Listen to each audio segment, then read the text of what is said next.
Well, camera looks a little tilted, doesn't it? Why is that? I don't know. I'm going to have to fix that afterward, I think. Why don't we fix it first so it doesn't come in? You don't have the whole thing cockeyed. I think we're okay. We're okay? Yeah. You sure? Yeah. Let's go do it. We're live. Hi, everybody. Welcome back. Yes, it's been a couple of weeks because holidays, and then Justin and Morgan kind of got caught over the New Year's holiday again. Yes. And I was out here in California basking in the sun, feeling pretty good. It's pretty chilly. It is. I mean, it's not as cold as there, but it's not far off. I didn't, well, actually, I think it was as warm there as it was here. It was 60 degrees, I think, back in Minnesota. You were shaking today. I don't think you would have survived back home. No. You would have frozen up like Jack Frost. I was very happy where I was this last couple of weeks, being right here. I went to work at the airport. It was nice and warm. Okay. Got stuff done. Yeah. It's all good. Anything else? Looking forward to being back in the saddle. We are now on show 102. 100, 101, 102. Yeah. And I'm right where I belong. I'm going to try to live to 102. I think it'd be great. Yeah. Yeah. I mean, I was actually reading today, Chuck Norris, who is in his 80s, his mother is 103. And I showed a picture of her. I mean, I went, wow, this woman looks, 103 and this woman looks like she's like 80. See, that's my goal right there. I mean, but look at the life he lives. I mean, the lifestyle, the foods he puts in his body, he's got it down to a science. Yeah. And you got to find what works for you. There's stuff out there. There's stuff that really does start breaking down the plaque in your bloodstream. And in fact, I'm starting to do some of that stuff. Yeah. Okay. Let's ready to go? Let's put that ball on the tee. Put the ball on the first tee and let's go. Tee off. All right. Well, wait, don't you want to know about today's theme? Yes, because you went and you made 10 different themes for like 10 shows. So you've been theming. We're going to dive into people that are writing in to help others. They're not writing in necessarily for themselves, but in the hopes to help someone in their life. They're passing information. Yes. Let's go for it. They're looking out for people. Okay. Here we go.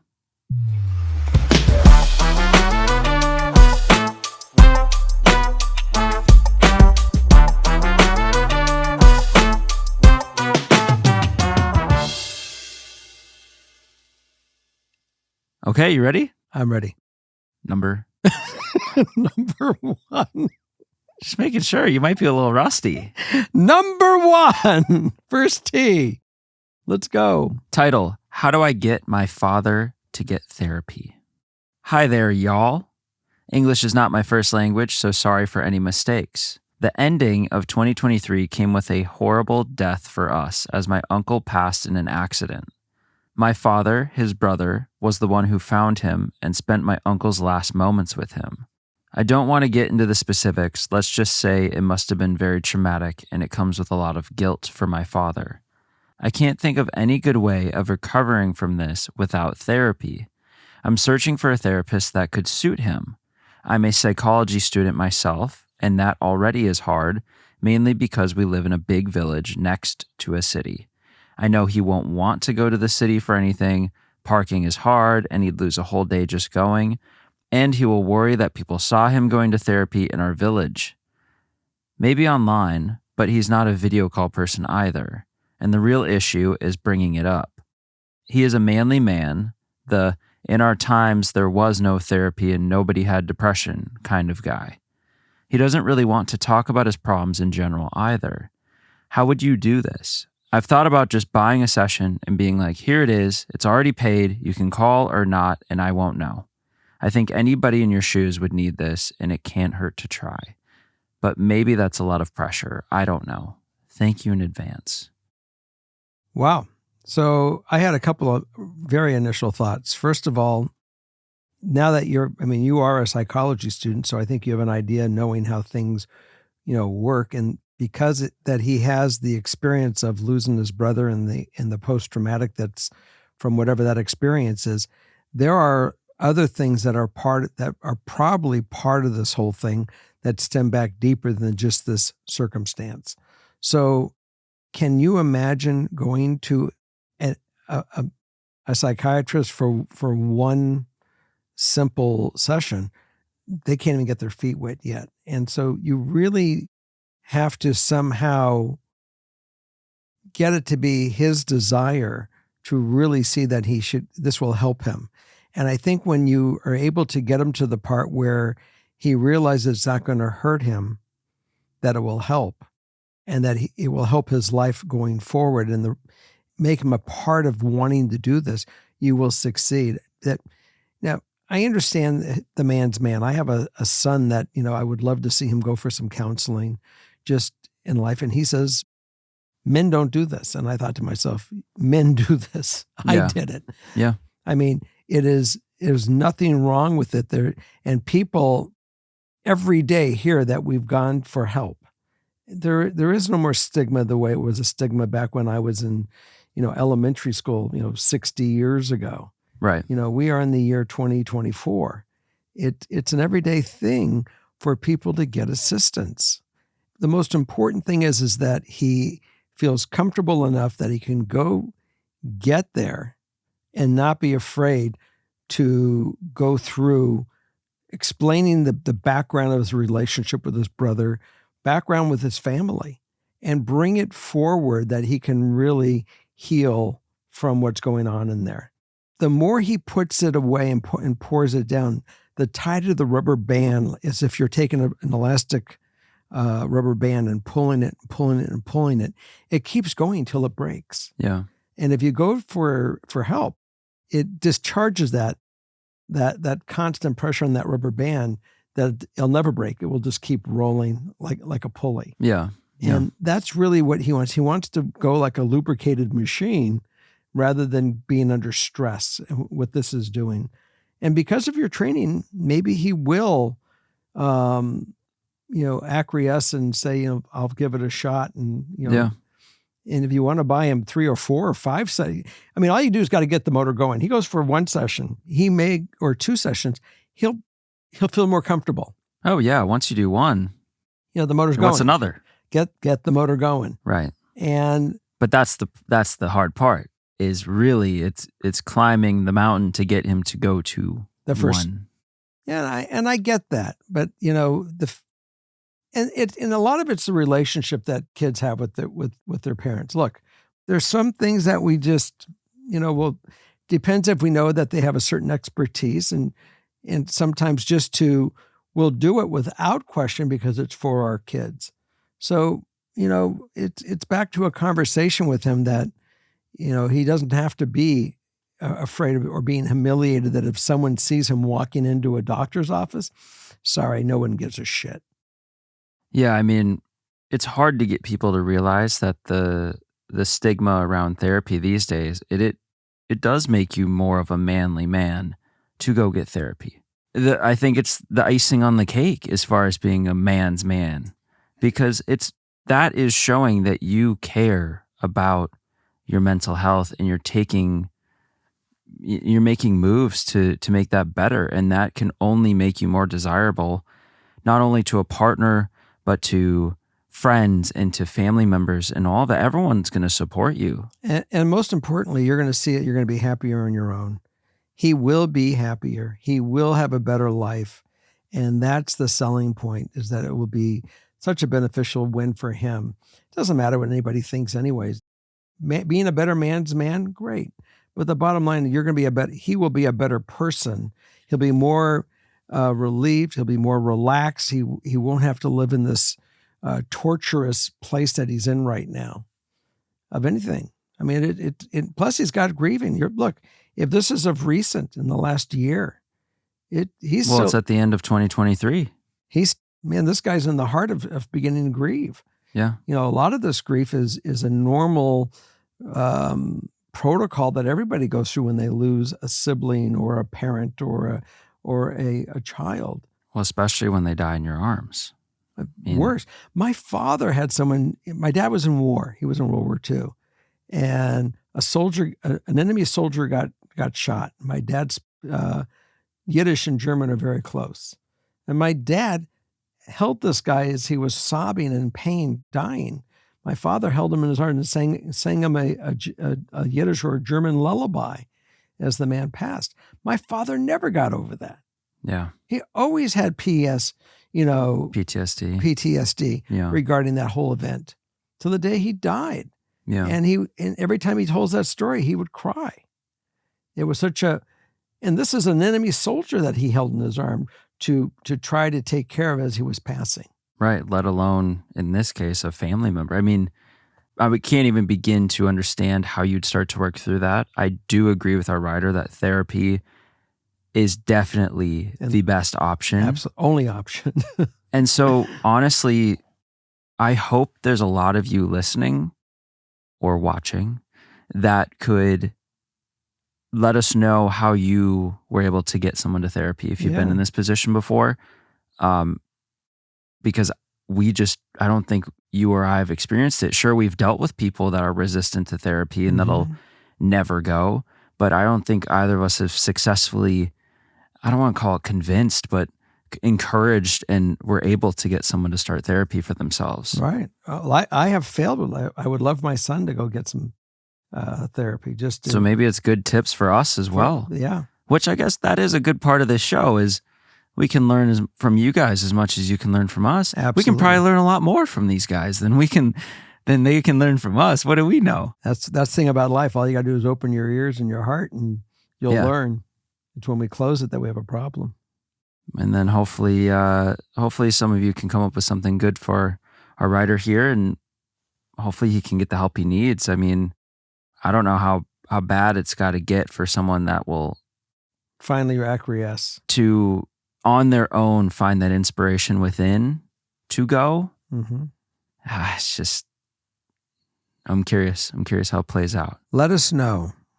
Always update us. Yes. Number two.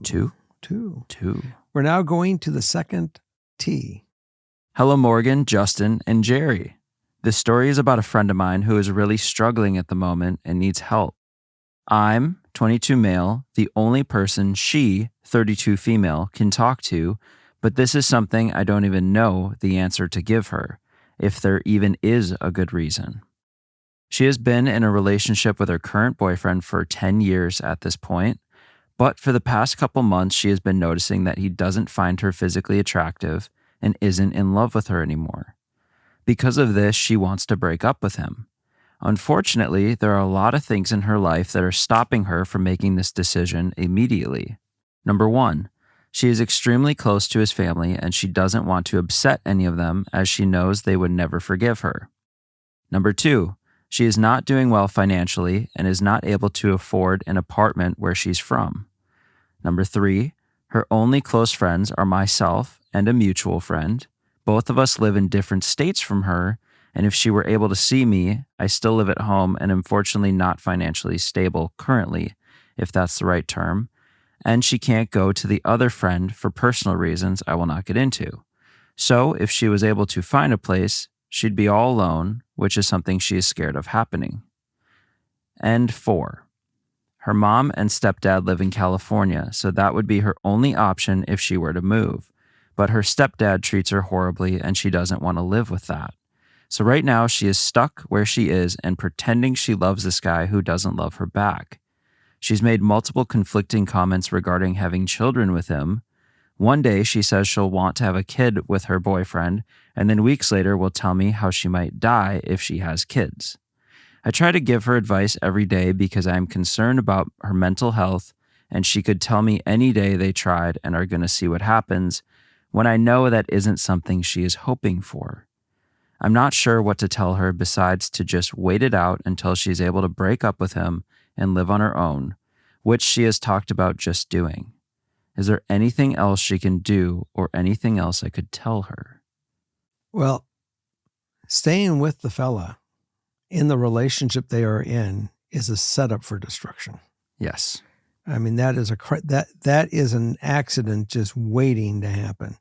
So far as moving on her own, she can't afford it, but she certainly possibly can afford to get any kind of job if she has a job, or go get a job and get a roommate and live modestly and share an apartment. Yeah. And I would say that would be, if she doesn't wish to leave the area, she can pull that one off. She needs to make sure it's her priority to realize that she is staying with this fella for the wrong reasons, not only because it's using him, but it's ruining her ability to go on with her life and live a life and possibly meet the right person. Yeah. So no matter what it is, she has to make the choice, not if she's going to get out, it's where's she going because she's getting out now. Yeah. So make the immediate plan to be honest with him, saying, look, it's evident that you're not attracted to me anymore. We're not going to be a relationship. We are going to move on. I need 4 weeks to move out. So let's not sleep together for 4 weeks. Let's just be roommates. We obviously care for one another because we've been together. We don't have to be a hostile ending, but we can be a friendly ending. Yeah. It's just, we don't make it as a couple. And it's time we do this now. If she's 32, who knows how old he is? This is the time you need to make this move, or you are going to be trapped. Yeah. And that's the last thing you want to be. You want to move on as fast as you can, as clean as you can. And if it's going to be in that town because you love his family, or it's going to be in a town where you have friends, and go get a roommate.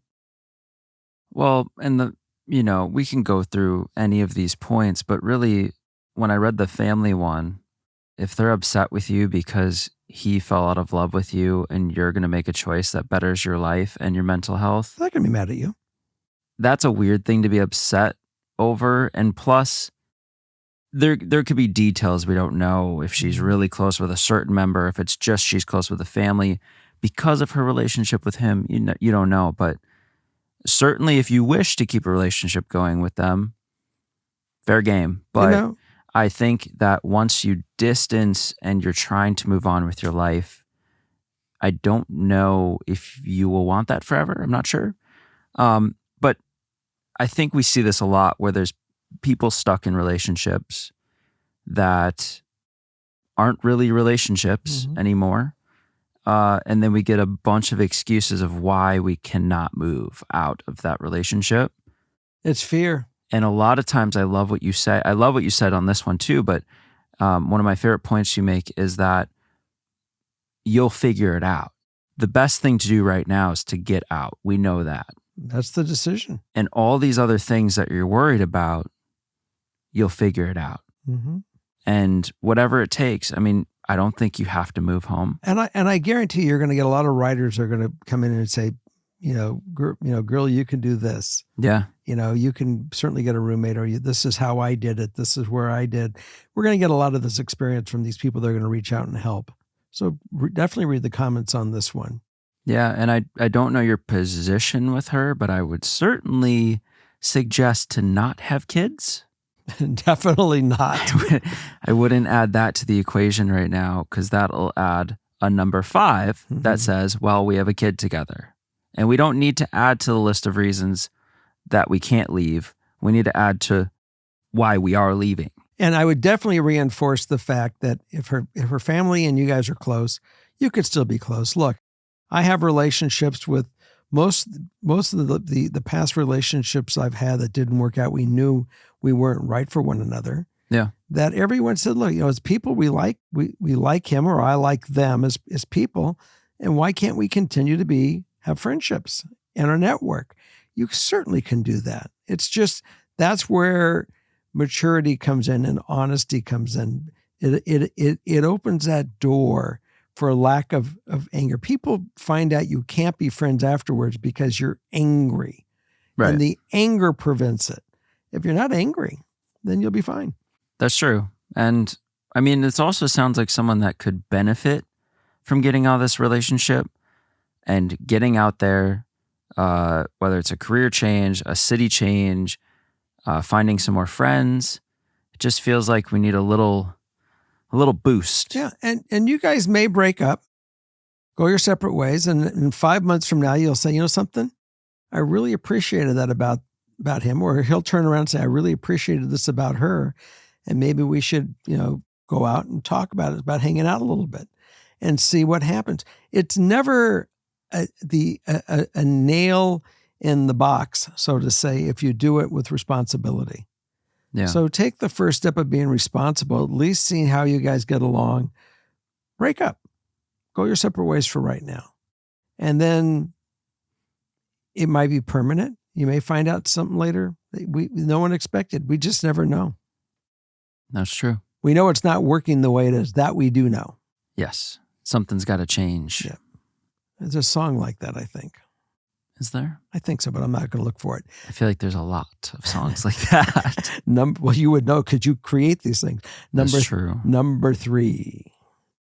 One of this week's partners is HelloFresh. New Year's here, and that can mean a lot of stress about those New Year's resolutions. But here's an easy one you can stick to. With HelloFresh, you can save money, eat better, and stress less. Because with HelloFresh, you get farm-fresh, pre-portioned ingredients and seasonal recipes delivered straight to your doorstep, so you can skip those annoying trips to the grocery store and count on HelloFresh to make home cooking easy, fun, and affordable. Dad is the biggest HelloFresh plugger there is. I'm not going to warn him. I'm going to call him into the room right now, and I'm going to let him tell you a couple words about HelloFresh and why he loves it so much. What are your thoughts on HelloFresh? I love HelloFresh. We've been traveling. We don't have any here. We need some. Guess who sent some home to Minnesota so there would be some there? Oh, that's where they went? Me! Did you cook them? Yeah, Justin did. What'd you think? Amazing. We had a really good chicken and quinoa zucchini one. It's just super flavorful. Loved it. That's exactly what I think. I look forward to them. I'm pissed that you took them from me. To all of you, I love HelloFresh. I'm a believer, and I can't wait to get some more home. Let's order some. So if you're ready to try it for yourself, go to HelloFresh.com/FKSFree and use code FKSFree for free breakfast for life. One breakfast item per box while subscription is active. That's free breakfast for life at HelloFresh.com/FKSFree with code FKSFree. HelloFresh, America's #1 meal kit. Number 3. Dear Jerry, Morgan, Justin, and of course, Holly. Such a shame for her to skip this one. She's got to be at the shows. I just want to start by saying that I have found your input and advice to be such a gift since you started coming on Two Hot Takes, and am so happy you have a platform that you can spread the love with. I love it too. On to the issue. Yes, ma'am. I, 32 female, have been dealing with my partner, 35 male, for a little over 6 years. We started talking online and began meeting in person shortly after. We would go out every 3 or 4 days when we first met and really hit it off. It's been quite the 6 years, from him having to move out of his childhood home into his aunt's house and then his mom's, to losing his dad in 2020. It's been quite the adventure. We do not live together. I live with my parents and was previously restricted by my job of where I could live. In addition, I was only 5 minutes from my job where he lives an hour away. In July, I finally started a new job in my field and work about halfway between my parents' house and his place, well, his mom's place. Recently, we've been having issues where he feels like I don't give him enough time and attention. While he does live at his mom's, she mostly stays with a friend, so he lives basically alone most of the time. We have always spent weekends together for the last 6 years, and while I would love to have more time, I want to do it in our place where we don't have to feel like I'm moving from my parents' house to his mom's place. He has mentioned that he wants me to come down more, but I'm trying to juggle working, spending time with family, working out, and just figuring out my next steps, and right now, the holidays. He hesitates to come up to my house because he has dog allergies and I have 2 dogs. It also works out that we get to be alone when I go to his mom's place. I am admittedly a type A and feel the need to plan. Also, I can be quite the creature of habit. He, on the other hand, can just go with the flow and is open to doing things on the fly. For work, he has decided to focus on his YouTube channel as his career, but that's not always easy. He can sometimes find it hard to stay motivated, and he feels lonely because he basically lives alone Monday through Friday. I go there Friday after work and now leave Monday morning. He doesn't want to get just any job in fear he will be miserable and stuck there long term. In the meantime, he has applied to different positions, but he really isn't working, and his loneliness is getting to him. He also can sometimes have a cynical attitude. He always pictures the worst case scenario and thinks things won't work out. He is in therapy, and I felt like that was helping until recently. Sometimes he gets upset about something and waits until it bubbles over. Then I get this very emotionally charged message just laying into me in all the ways that I upset him. He always brings up past incidents where he feels I have prioritized others over him. He's called and I've answered the phone and mentioned that I was in the middle of watching a show with my mom. In retrospect, I guess I should either commit to the call or let it go to voicemail, but he continues to bring it up and has recently accused me of using him as an Airbnb on the weekends. He has a few friends, but they either live far or have grown apart. I've suggested that he join some sort of team or group, but he hasn't. I keep thinking about what Morgan says on her show, "What would you do if I died?" I feel so much pressure to make him happy, but I also feel like I'm failing at it. Thank you so much for reading. You're truly changing the world one story at a time. Thank you for the appreciation and the note. But I'm in the middle of that. I was processing everything that you just gave. And the first thing that came into my head, and again, I am just a DAD degree. Yes. What is a DAD degree? Dad. That's it. I am not educated in psychology. I have certainly been around a lot of people in my life and experienced a lot of personality disorders. This guy, to me, sounds like he's going through depression. Mm-hmm. And it is impossible for you to carry the weight of what he is throwing on you. And you are not the person that drives to make him happy. He must find the happiness and the calm within himself. Yeah. And the fact that he's isolating himself and not getting all the social interaction is actually proving to be not a good thing for him. Yes. And it's a conversation for you to have with him. Because if he's looking for you to be the person to make him happy, you're going to be drained. Yep. You can't possibly support it emotionally. For a week, sure. For a month, possibility. For 6 months, okay, you're making do. You're going on for years. Yeah. And it'd take a lot. It's hard enough to support yourself fully. Yeah.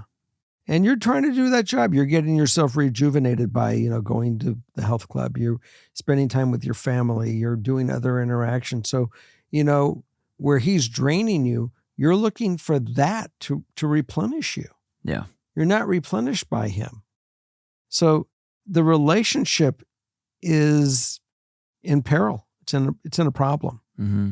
And you both need to recognize it. And this is just an opinion. I mean, you're going to have to go process some of this on your own and see if it makes sense. I'm sure there'll be a lot of write-ins and comments on this one too. But definitely, the fact that he's going to counseling, maybe you guys should, take one, if he's going once a week, I don't know if he's going once a month, which I don't think is enough. Right. But I would take once a week to go, once a month to go with him to say, this is kind of what we're living with. And you need to make that decision after that. Is this the relationship that you really want? Yeah. Right. Because you got to think long-term. I mean, you're a planner. Think long-term. Is this what I need, 6 years down the road? He's got to be healthy. He needs to be healthy. You need to have, if you're going to have kids, they have to have a healthy father as well as a healthy mother. Yeah. So I would start looking at these different thoughts and see what I just said, how it hits home to you. Yeah. Two sentences in this really stick out to me.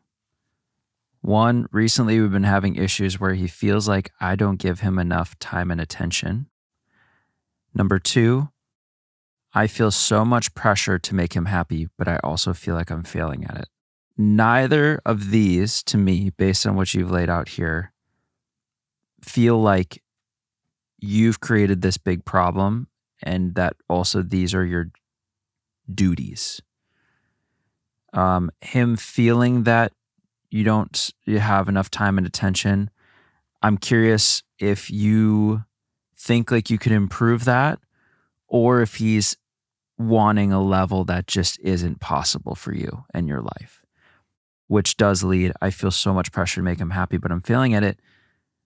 If this is depression or whatever is happening for him, we're getting into a territory of unhealthy dependency where someone who feels like they don't have much and is that lonely will latch on and try to put that weight on someone to be the one that's always available to them and can help them not be lonely all the time. But for you, if it's crossed into that unhealthy territory, like you said, it will be unsustainable, and that will start to take you down, and you'll go down with him. How old are they again? They were like 32? 32 female, 35 male. 35, living at his parents' house, his mom's house. I think that there's some changes. I mean, he's not driving himself. There's a problem. There are flags here. Big flags. Yeah. So, it's time that we get our act in gear and on both parts. Yeah, that's true. So think about that for a little bit and process it. Yeah, I just think if it gets that, you just can't be the savior. It's got to be him, hopefully through therapy, can re-energize and get remotivated and pull out of that so that he can find his own friends and he can have his own people, because it's so important in relationships to each have your lives. And then when you're together and you bring those lives together, it just enhances everything. That's correct. It's not, one being dependent on the other for their happiness and their well-being. It's no, we'd both be able to live our lives and be happy on our own. We would. But life is so much better together. So we're choosing to do it together. Instead of this power imbalance or this dependency that really can, it's like you say, it's on a path to destruction. When you have a friend and your friends, you guys like to hang out together. You have fun together. You enjoy each other. There's not all this weight and burden. It's all about having fun. Yeah. And I'm not saying that life is always like that, but there's certainly a combination of the two. Yeah. And you should be enjoying each other when you get together, that we're having fun. We can't wait to be together because we really do enjoy it. And that is my best friend that I want to go share experiences with and grow with. Is there growing going on here?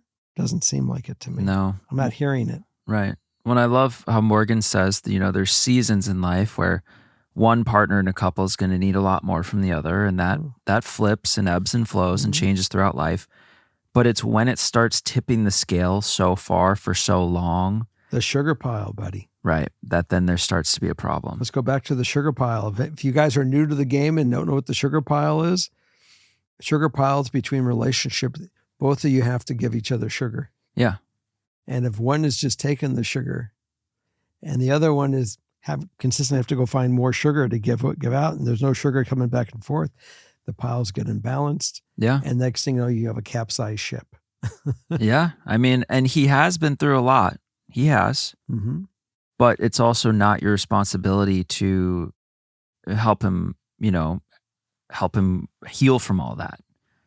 You can be there to as he's healing, but he also has to be truly making progress in the healing. Yeah. And doing things, locking himself in this house and not bringing anybody else in to go interaction is not being positive. There's no sun rays. There's no vitamins coming in. Yeah, that's true. So you got to kind of look at all this, and you might have to force the issue that we got to get out.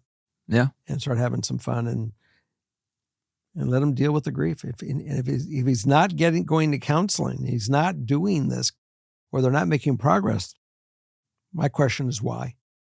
What's happening here? Yeah, things to consider. That was what par was that one? I think it was probably a 4. It was a 4. Yeah. How'd we do? I think we birdied it. Okay, we birdied it. We're rolling on to we're going to tee off on number 4 now. Hole 4. Teeing off on 4. Okay. Let's go. It's a golf round now. It's a golf round. Patreon's a barbecue. Bring Caddy, bring me the big dog. So the episodes are golf, a golf round. Well, this one's golf. Okay, and then the I Patreon. have no idea. Patreon's in the backyard barbecue. I guess so. I don't know. This is kind of rolled out that way. Could be a tennis match next. It could be, zero love. Oh. All right. My 27, parents, mom, 50, dad, 48, are finally getting divorced after 27 years of marriage. You do the math on that one. And originally, I was excited. I don't mean to sound horrible, but my parents needed to break up years ago. Not that they ever fought in front of us or anything, but they were a toxic match. They hate each other. And as they entered the marriage as broke college students, everything they have is marital property. They told us last December that they were divorcing, but didn't separate until May, and in their state must be legally separated for 1 year before they can even file for divorce. There are millions of dollars on the line, and both parents want to make the other hurt and don't care who gets dragged down. I honestly don't care how they split up their money, as I was never going to see any of it anyway, but I do care about my siblings. I'm the oldest, then there's Mary, 23, Jake, 20, and Rose, 17. Minor still. My dad has convinced my brother that my mom is horrible, and Jake is just excited to finally be accepted by my dad, so he's cut my mom out of his life. Mary is staying completely out of it. She was shocked and just doesn't want to deal with it. I don't blame her. I'm trying to push them both towards therapy. And those two I am concerned about, but it is Rose whose behavior is scaring me the most. She's the youngest and the only one still living at home. In the beginning, both of my parents were complaining to her about the other. As soon as she told me, I contacted both of my parents separately and told them that that was completely unacceptable and inappropriate behavior. Over this last year, my husband, 30, and I have taken Rose under our wing and even tried to convince my parents to allow her to live with us for her senior year, or even until things settle down a bit, but we have been denied as it would make them look like bad parents. She comes to our house every weekend with friends. We live at the beach only 3 hours away, and through talking to her, have learned that she's exhibiting very risky behaviors: excessive drinking, drug use, unsafe sex, going to college parties, etc., that have left us warning her and offering our advice, but there is really little else we could do for her. I can't tell my parents because I know for a fact they would handle it improperly. We FaceTime and talk every day, and we have truly started acting as her parents. This is taking a serious toll on my mental health. I have a 6-year-old son, and I struggle with depression and anxiety due to a traumatic brain injury when I was 16. Basically, I need help staying afloat this year and advice on how to navigate being a guide for my youngest sister. And if you think my parents will ever be able to be a part of our lives in a healthy way, or if we should just cut them out. I hate feeling like my parents' therapist, but I'll put up with everything until Rose decides to stop living with them. There's so much more, but I'm tired of even thinking about it all. Well, having the conversation with, Rose is 17, so she can certainly get a divorce from her family, from her parents. She can actually walk away on her own. And she can come live with you on her own. She doesn't need her parents' permission. Yeah. I don't believe she does. Again, we don't know what state she lives. We don't know state laws. But, I think the most important thing that anyone can do is get your parents to go to counseling, and you can go too and tell them what's going on, because they really do need to decide, how they want to handle their anger. Look, these people, you point blank said they are angry at one another. People get angry because they feel the other person disrespected them and hurt them. We don't know if there are affairs going on. We don't know if there is, what kind of mental abuse was going on with this whole thing. Yeah, it's bad. It's toxic, and these are your words. So using those words, we have to get them to a part where they can not want to kill each other, but they can say, "Look, we respect that it was a bad match. We got some kids out of it that are great. They're going to be a part of our life, for the rest of our lives. They are our lives. Yeah. And let's see what we can do responsibly, because you have to live and I have to live. And so let's figure it out. Yeah. They hate each other. It's bring the other one down and make their life miserable. I want nothing to do with you. I want to see you burn in hell. That's what we're getting here. That's the toxicity. Well, and they're putting the kids in the middle of that battle. And there lies the rub. And sometimes social services will come in and realizing this environment and say, look, you both, we got to do something about it. The eldest sister has the right idea. Well, and good on her for stepping up and doing this. Right. And also the little sister has to go for counseling, because she's just acting out because there's no guidance. There's so much anger going on. She's just running and hiding from it, and she'll go anywhere to hide from it. Yeah. Which is going to cause problems for her life. So, getting her on your team to realize that we have to do what's best for you, and maybe getting emancipated. Yeah. And being able to come to live with you until that she feels that she can go away to school, or she wants to do something different or get a job. But for your own health, this might be the best thing. And there are other answers for this, for the baby sister. Yeah. And they have to find that answer. And I'm sure people that are out there, and this is why this show is great with the way you found your theme, is let some other people give us some ideas, because this doesn't go into my realm. Yeah. This is stuff that I have seen and I have ideas about, but I don't have personal experience with at least this one. Yeah. Well, let's add the ideal outcome, and then just a little additional info here. Okay. Ideal outcome is my parents eventually get over themselves, not holding my breath. Mary, Jake, and Rose deal with the situation head on and make it out okay.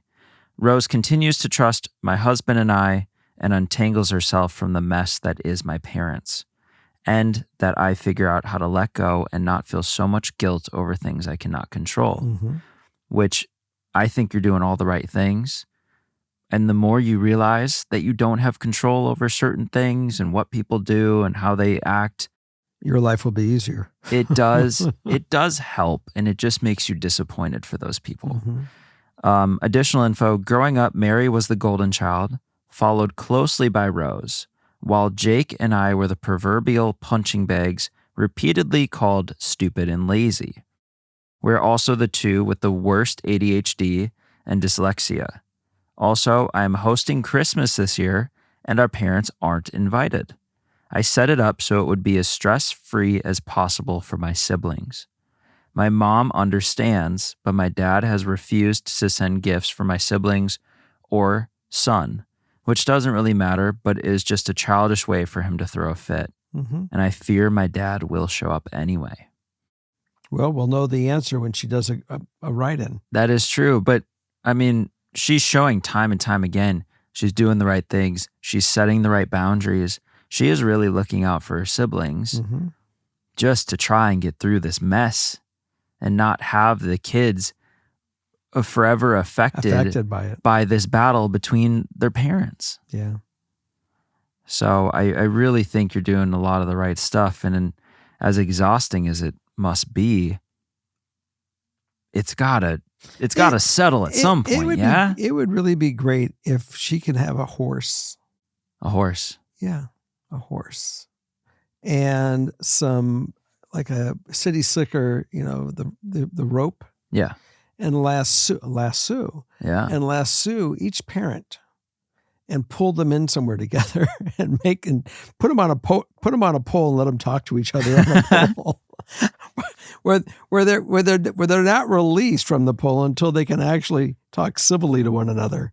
I mean, that would be nice. I mean, I hate to have a graphic that is a little hostile, but apparently you got to get these people really to come to the table and try to get along long enough to realize that, yes, we don't belong together. We all recognize that, but we have these innocent children that it's not their fault that we conceived them.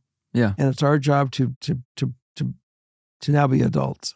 Well, and as far as being a guide for your youngest sister, as much as you already are, I think the more you can help them, all of your siblings, but especially her, understand the situation, just plainly, here's what's happening. And I'm sure they know, but I'm just saying to have them be the most protected, I think is also to have them be in the know to some extent.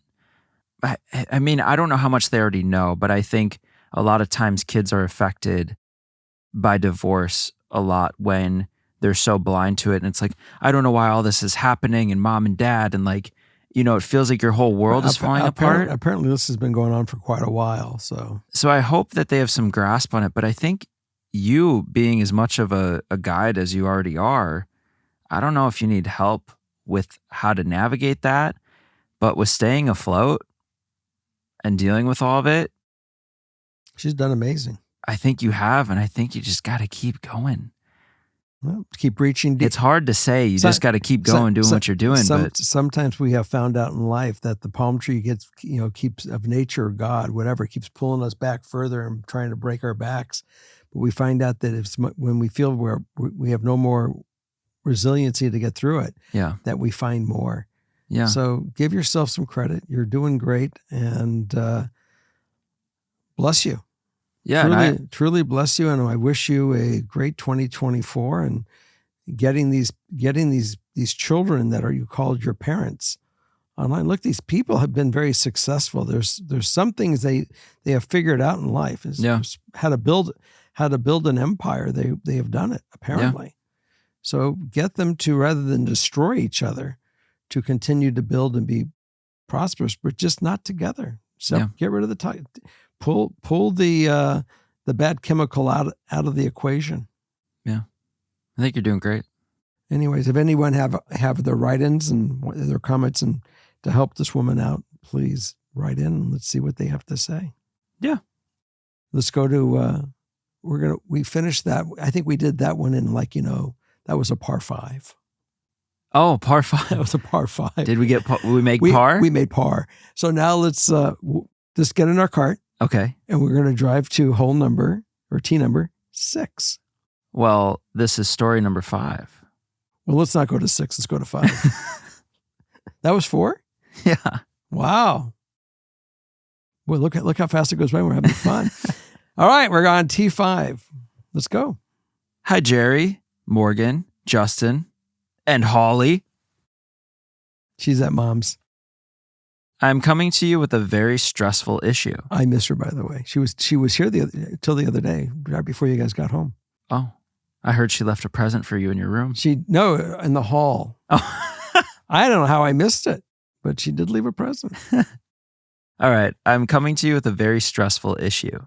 My 22 female, mom 45 female, has 3 kids total, just my 2 little brothers, 20 male, 17 male, and I. Okay. To preface, our parents were married for 20 years and have been divorced for 2 years.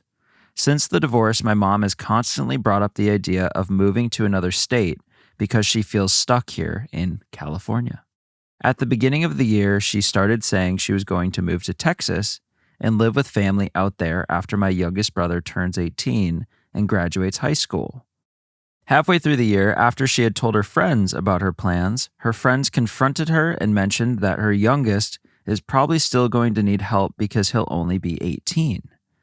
My dad decided to remarry and focus on his new relationship, so we aren't close to him and his wife doesn't like us.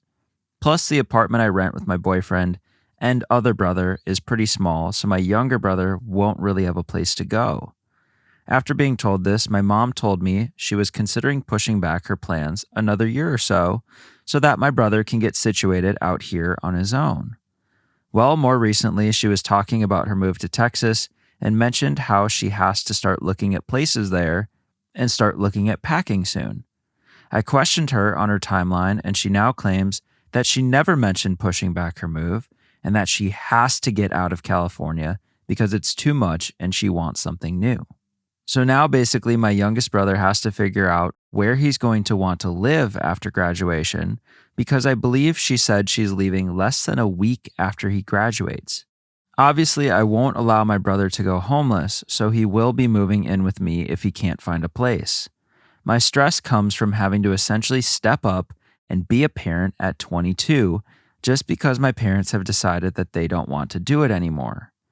I genuinely don't know if this is selfish to say, but I'm terrified of having to take care of my siblings alone for who knows how many years. I don't know how to deal with the thought of never getting out of the parental role for my siblings. So I just have a question for her, but she's not on the line. We're not live, so you can think about this and you know, you got to ask your brother, first of all, what he wants to do. He's going to be 18, is that correct? Yes. So at 18, he can make his decision where he wants to live. He wants to get a roommate. If he's going to get a job, he's going to go to college. And he also has an option to say, gee, do you want to go talk to mom and see about moving to Texas with mom? True. Mom wants to run away from being a parent. Well, you know, sometimes you can't pull that off. It's true. Sometimes we get our kids till they're 30, and some people have movie failure to launch. He was like 40. I'm not saying it's right, but you have to also recognize that she is a mom and she bore these kids and the responsibility of it. And you have to say, Mom, I get that you got to change your lifestyle, but you have a son who's 18. He wants to go to college. He's staying with you and he's going to go to college in Texas. Potentially. Yeah. It might be an option. You have to look at all the options. Let's see if anything's in this additional info Okay. that can help us. Growing up, my parents always told me to set the example for my younger siblings and to always be there for them. So I naturally always fall into the parent position when I'm with them. Him moving in with my dad is not an option at all because of the tense situation there, but that's another long story. My grandma has a house with multiple unused rooms, but my brother knows that there will be very strict rules living there. My 20-year-old brother doesn't mind sharing his room with our littlest brother, but our littlest brother doesn't want to share a room. My 20-year-old brother helps with a third of the rent and utilities and buys his own food, but my boyfriend and I pay for everything else that an apartment needs to function. Oh, and the reason I can't bring my feelings to my mom about this is because she will probably make me feel bad for holding her back from her freedom. That is a crock of shit. Yes. They have groomed you from the very beginning to be the parent where they can run away. That is bullshit. Get this. She always talks about how she wants to have her freedom back. And I guess moving away as soon as her youngest turns 18 will help her achieve whatever freedom she's looking for. I just don't want to spend my time trying to tell her that she still has to be a mom and that my brother still needs her. I would like to spare myself from the very possible guilt trip that would come from a conversation with her about this. You know, your brother's 18. He's going to have to be able to communicate with his mom.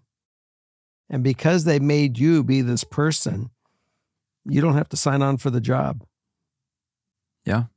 I mean, this might be just tough love where you say, Mom, I got my own life. I got my own kid. I got this going on. Sorry, you're still a mom. And I'm glad you want to go put a bikini on and go hang out at the beach and down in Galveston. But, right now, you're going to go, he's got to go with you. He needs obviously still to be finished what his growth pattern be, which means if he's going to go to college, if college isn't part of his plan and it's going to work, then he goes to work and he'll have to go get, and if she's not a part of the solution, then he's got to get a roommate. Yeah. He wants his own room. He doesn't want to share a room. He is laying down conditions. He doesn't have that ability for conditions. That is true. Yeah. He's got to make do with what he's going to get. This is the reality of life. Yeah. So my answer is if you can't really do it, or he's not willing to go come in with all the grace that you're offering, then too bad for him. He gets to go either get a roommate or go move with mom. Yeah. Well, and I know the amount of pressure a writer's putting on themselves to need to take over full parenting. Mm-hmm. And I don't know if you need to take all of that on as much as you think you do. Well, they groomed her for that. I think that your siblings are going to be, I mean, it sounds like the other siblings are doing, like you and your younger, but older of the two brothers Mm-hmm. are doing all right. And so it's just with Mr. 17-year-old here trying to figure out how this is going to shake out. Grandma might be the greatest plan for him. It's strict rules, but it's a place to live. Grandma sounds like a good deal to me. These are good options. So I look forward to hearing what really comes out. But the bottom line is you are not obligated to do anything other than what comes easy for you at this point. Yeah. You got your hands full. And anyone that comes in and says, I don't want to share a room with Bobby, you're going to grandma's. You're going to your mom, or you're getting a roommate. Yeah. You know, these are your options. Well, and something sticking out to me from the ideal outcome. Tell me. The last sentence, I'm so scared of disappointing my mom, but I'm more scared of not being enough for my siblings. And the reality is, your mom is disappointing you Yeah. and all of you. There's no chance of you disappointing your mom. And if she says that or takes it that way, that's just, I don't know, that's 100% on her. It has really nothing to do with you. You've been there more than any child would ever need to be already. And I wouldn't be worried about disappointing your mom at this point. Not in the least. I think really what you're trying to do is not to disappoint your siblings. And I think you're doing a great job at it. But, and also in here, I feel like I'm going to drown with the pressure of having to be there to help my siblings with everything. And you don't want to help everyone before you get your own mask on first. I was thinking the same thing. And so, I know I probably took it from you. Take care of yourself and your mental health and make sure you're whole, and then extend what you have left to your siblings. Yeah, I mean, you have to still just worry and function with your own relationship and your own life. This is not your burden at all. And it's nice that you want to step up to the plate, but your parents are, it's not critical enough that you have to step up to this plate. Yeah. Your parents need to still be parents, and you have a grandmother that's willing to, have her grandson come in and be a part of her life, which will be good for her. And yeah. So I would be certainly looking at the other options. Not you, and you don't need to be that option right now. Right. And if your youngest sibling is mad about living with grandma or sharing a room at your place, that's also not on you. That needs to be That's directed. on him. Well, it's on his mom. Well, no, it's on him. But he shouldn't have any resentment towards her. Mm-hmm. Any resentment was his mom left him in this situation. Right. It's him not growing up. Sorry. He's 18. He has to be appreciative of what people want to bring to him and offer him. He's not. That's immaturity. Oh, well. Yeah. Can't wait to read the other write-ins, the comments. Comments on this one. Got to bring comments. Yeah. Okay, let's, that was supposed to be, we went over. It was a par 3 and we went, it took us 6. No. Yeah. That means we did a bad job. We were on that thing for a while. Well, guys, this is it for the show number 102. Yes. We have a Patreon after this. Yes. So we invite you to come to Patreon. Come to our backyard. We're barbecue. We're having a barbecue. And we look forward to you there. And I know when you join Patreon, we also offer the once a month we do group session. So we hope to see you there. So come on in the backyard. Let's go check it out. Yeah. Bye for this week. And we'll see you next week. Goodbye.